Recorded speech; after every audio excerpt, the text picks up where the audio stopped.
You know what's crazy? What's crazy? Flipping. It's flipping crazy. Flipping crazy. Flipping houses are flipping crazy. That's exactly right. Welcome to the next episode of Branching Out, Branch Wealth Partners. I'm Greg. This is my great friend, Leanne.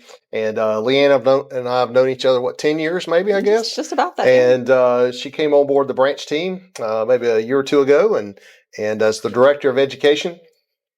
And Leanne, tell us about your real estate journey, because I think it is flipping crazy. It is kind of flipping crazy. And I will say my heart is in flipping. I love a rehab. I got started in real estate when I was on maternity leave with my second baby because I didn't have quite enough to do. So I thought, hey, I was watching a little too much HGTV is what really happened. But I went to my mom and I think said, we all did. Right? I want to flip a house. And she said, well, I know how to do it, but I don't have any money. And I said, well, I don't know how to do it, but I've got a little money. So a great partnership was born, and it's all been history since then. We work here in the Concord area, and we have specialized in houses around 1,200 square feet. What we've really found is fun is we like to take 3-bedroom houses with 1 bathroom and turn them into 3 bedrooms and 2 bathrooms. Always a help. Yep, we're pretty second bathroom. Yep, pretty creative in how we kind of slice and dice space so that we can get that second bathroom in there. Because way back in the 50s and 60s, I guess everyone loved to take baths together. But anymore, I need to get some separation from my kids. How about you? Yeah, no, my kids are grown now. So, aren't you lucky? So we have permanent separation now. They're grown and gone. And so, I have my own facilities, so to speak. And that's my goal. Yes, it's a great life goal. Hashtag life goals. And I think that a lot of investors get started or they think they need to get started flipping houses, and it's not a bad way to start. I mean, there's a lot of risks and there's some pitfalls and all that we try to help coach our mentees on how to get through. But absolutely, why do you think that is? Why does everybody kind of go, hey, I'm going to invest in real estate, it must mean flipping houses? What does that mean? I think it's probably because of HGTV, right? Because there's so much popularity around taking something old and giving it some polish and reinventing it and making it new again, breathing new life into a home. That's the reason why our company started as New Life Developers, right? Yep, that's how we started absolutely. too, yeah. And I think I used to tell people that I like to take a piece of coal, and rub on it and squeeze on it until it comes out a diamond. Yeah. How's that working for you? That way, it's got a lot of diamonds laying around over the last 30 years. Got a lot of diamonds accumulated. I think that, of course, I started and I wouldn't rehab to sell. I would rehab to rent. Yep. And because I didn't know I could rehab to sell, I was too stupid. And that says the NASA rocket scientist. Yeah, that's right. I was a little too dumb, but it's okay. It's all about knowledge and experience and all that. What about though the risk in flipping? Especially in today's market, higher interest rate, tighter purchases. What does that look like? What are our mentees running into? What are you seeing out there? So what I'm seeing is the cost of getting into a flip is a lot higher than it used to be, right? So when I got started 10 years ago, and I'm sure when you got started 30 years ago, you could about buy a house for a nickel. I had to pay maybe $50,000 to $70,000. Now I really can't get into a rehab property for under $200,000, maybe even closer to $250,000. So that barrier to entry is definitely there, and the more money you have to put in up front, the more risky it is. Yeah. And then there are all of the unknowns. Working with contractors, you never know who you're going to work with, especially when you first start out. It's really helpful to have some mentors in place who can refer you to contractors that they've used because they've built up a great reputation. Yep. Not everyone is honest and upright out there, and so there's a risk in that.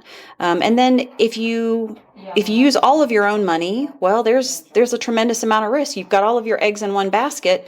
If you borrow money and your timeline kind of goes a little bit longer than you anticipate, well, then there's additional cost incurred with that. So there's a lot of things that can kind of come and eat your profit margin up in a heartbeat. Yeah, especially with the higher interest rates, the harder money, and that kind of stuff. Yep. If you're not able to move that product off, it just really sucks into your take home pay. Yeah. And that is pretty tricky. I think too that there's not a lot of inventory out there. I think that Yeah, that's true. the selection of what we find out there to flip is less. I think that fewer people on the resale market are offloading their resale product because they don't want to take a 3 or 4% interest rate and then go sell it and then move into something and have to pay 6 or 7. Right? Yeah, It's a big absolutely. take.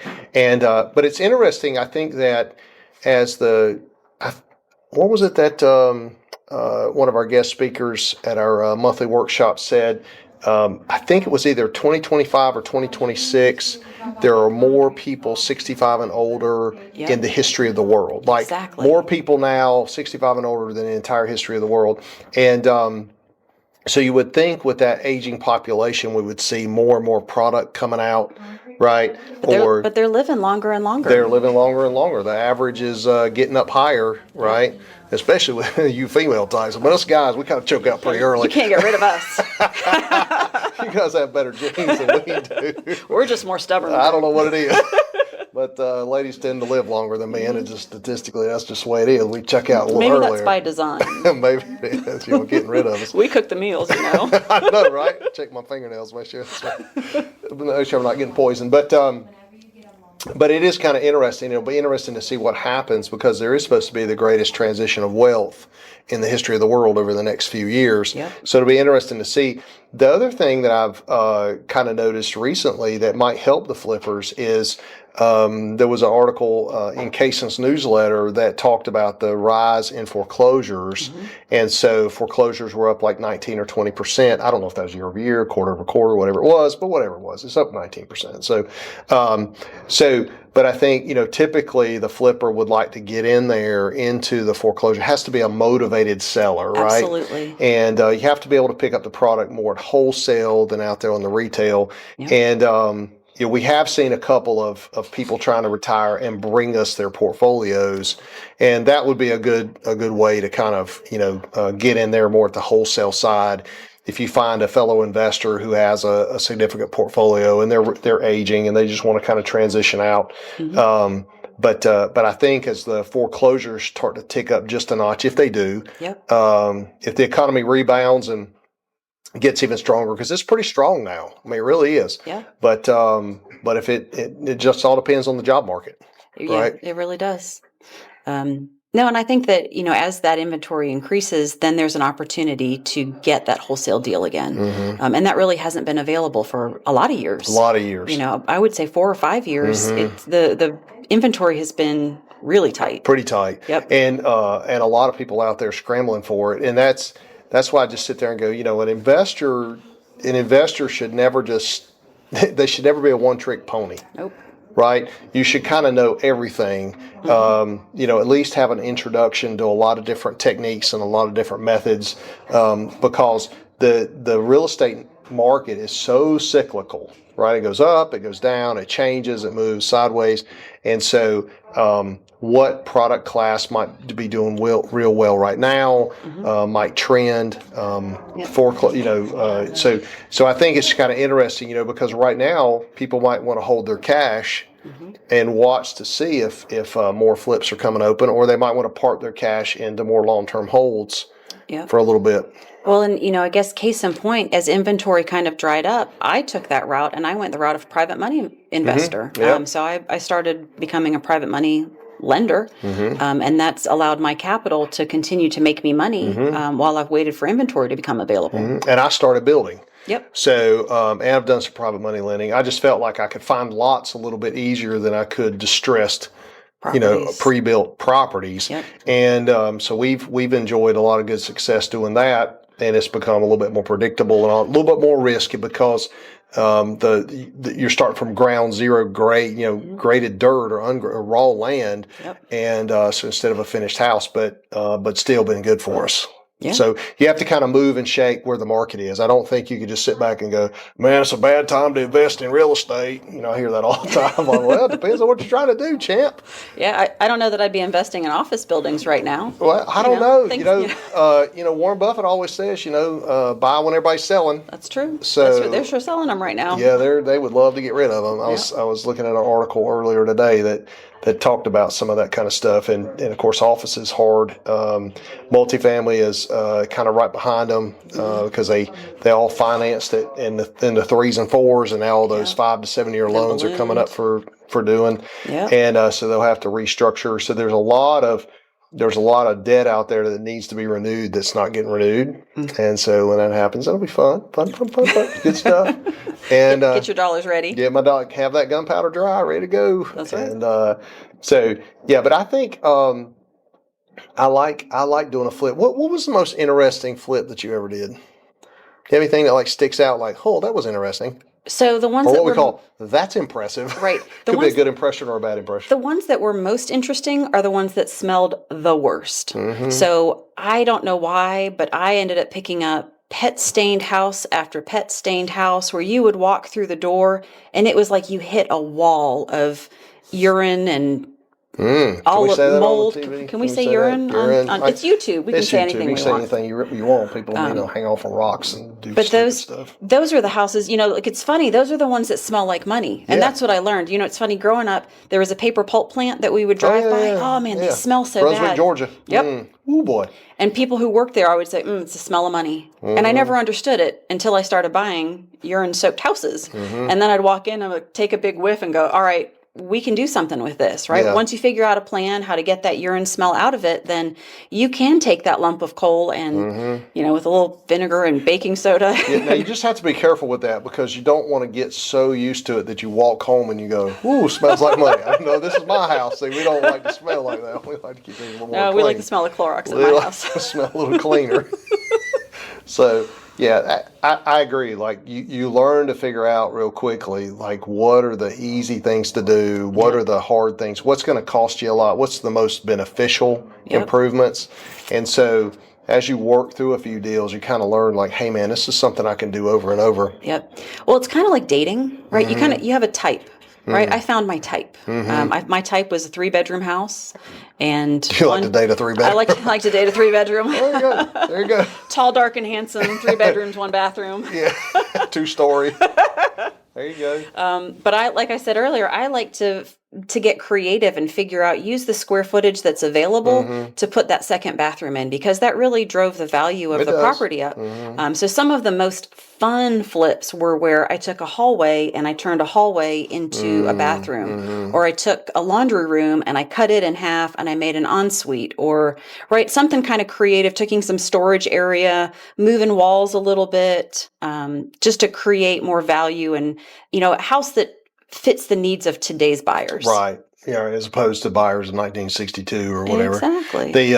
Every time we would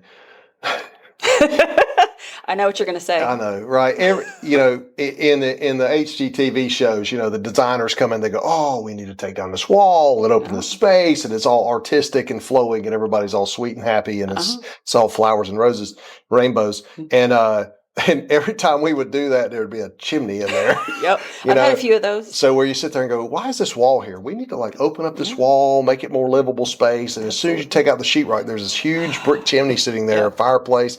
And what people don't understand is you have to take those out kind of by hand. Yeah, and brick by brick. Brick by brick. And it's a little tough. Somebody along the way. And it goes through the roof sometimes. Sometimes. And if it's not through the roof, those are the sneaky ones because it's up in the attic and somebody roofed over it, kind of thing, took it down below the roof line. Then you can't even see it from the outside. So how would you know it's in that wall? Oh my goodness, we uncovered a lot of chimneys. Yeah, I found a few myself. That's and awesome. the furnaces that were in the basements. You don't find a lot of basement houses here, but every now and then you buy them and there's a fireplace in the basement that, hey, it was great. It heated the whole house. We don't need that anymore. We got central heat and air. Got central heat. That's right. What you came up to say. You almost said it. Central heat. Got that there central heat. Heat and air. And so there are some nuances there that I mean, that in addition to lead-based paint and asbestos and all those kind of weird things, buried storage tanks for oil and Yep. things like that. But some of those are risky kind of endeavors. But man, isn't it fun? Isn't it nice to be able to kind of take the before pictures and then come back and look at them when you take the after pictures and Yep. say, "Wow, does this look beautiful or what?" Absolutely. Mhm. It's so gratifying. And it's really neat when you are a flipper and you're kind of a visionary, right? So you can come in and you can envision what this property is going to look like when it's all said and done. And I remember bringing, friends over or subcontractors, and they didn't quite have the vision, and they would just shake their head and say, I just don't see what you see. And I said, just wait for it. Trust me, right? Trust me on this. Trust me. Just take down the wall, remove the chimney, and then take down the wall. Yeah, just trust me on this Remind me one. never to buy a house from you. Yeah, it's probably hidden chimney in there. Hidden chimney in there. No, but I do love that. It's it's almost poetry, when it all kind of comes together like a maestro conducting an orchestra. And I do love the new construction because it's a little bit like that. Like you take raw land and voila, here comes a house. But there is something by taking something old and making it new again that's pretty fun. And you feel like that you've truly like improved the community where you sat there and said, hey, look, when I drove down the street earlier, it didn't look so great. Yeah. But now when I drive down, I'm proud of it. I'm proud of the it. neighborhood is proud of it. They're excited about who their new neighbors are going to be. Yeah. And a lot of times other investors will come now that you've started a trend, and they'll come and start doing other houses in the neighborhood. Absolutely. And that's kind of fun too. So, so a lot of what else would you like to share as far as flipping goes?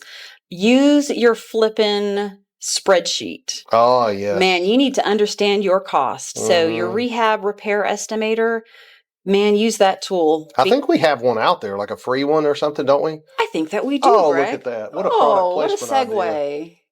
And it's only $7. Oh, look, so it's almost free. Yeah, it's almost free. It might as well be free at $7. Yeah. I mean, it's the cost of a latte kind of thing. That repair estimator has saved my butt more times than I can tell you, because as you're going through a house, you're counting the number of windows, and you're counting doors, and you're looking at the flooring, and you're looking at all these individual components.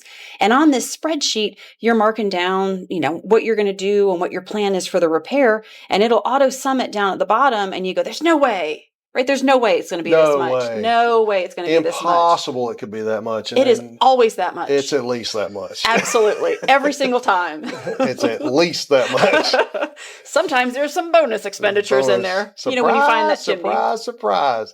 Yeah, like Gomer Pyle used to say.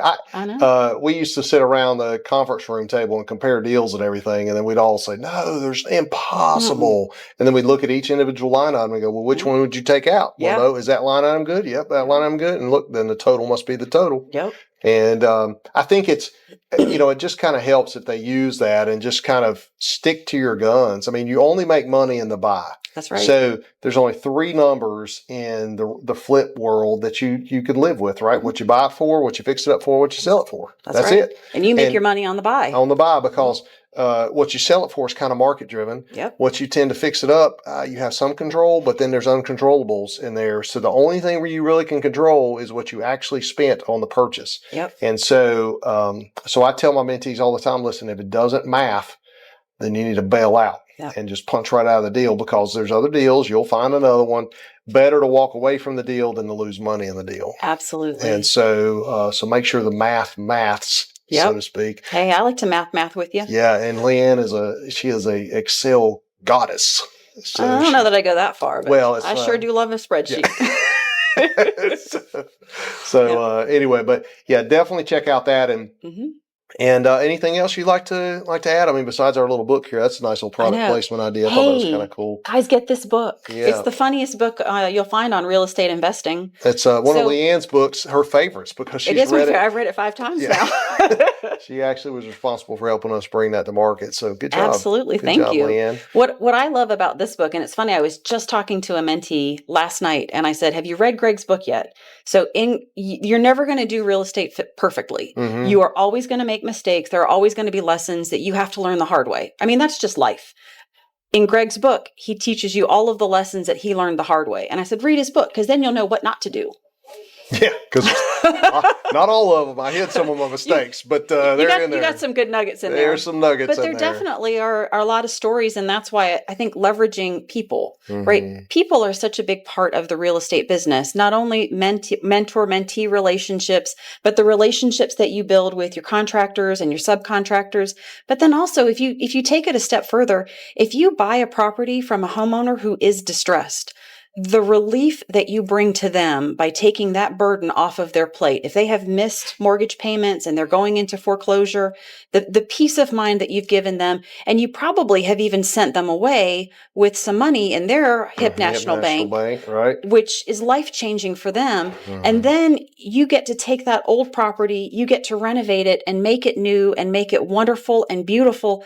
And then the new family that moves in, they are envisioning their children and their future and their grandkids. Like that's to me what kind of plucks at the heartstrings of real estate investing is not only do I get to help people on one side, I get to make some great friends because, who doesn't like to talk shop with the contractors? And then when I have a final product, I get to put a family in there that's going to love that product and grow and flourish and, bring more money into our community. That's awesome. That's awesome. So get flipping crazy. Yes. Go do it. It's flipping fun. It's flipping fun.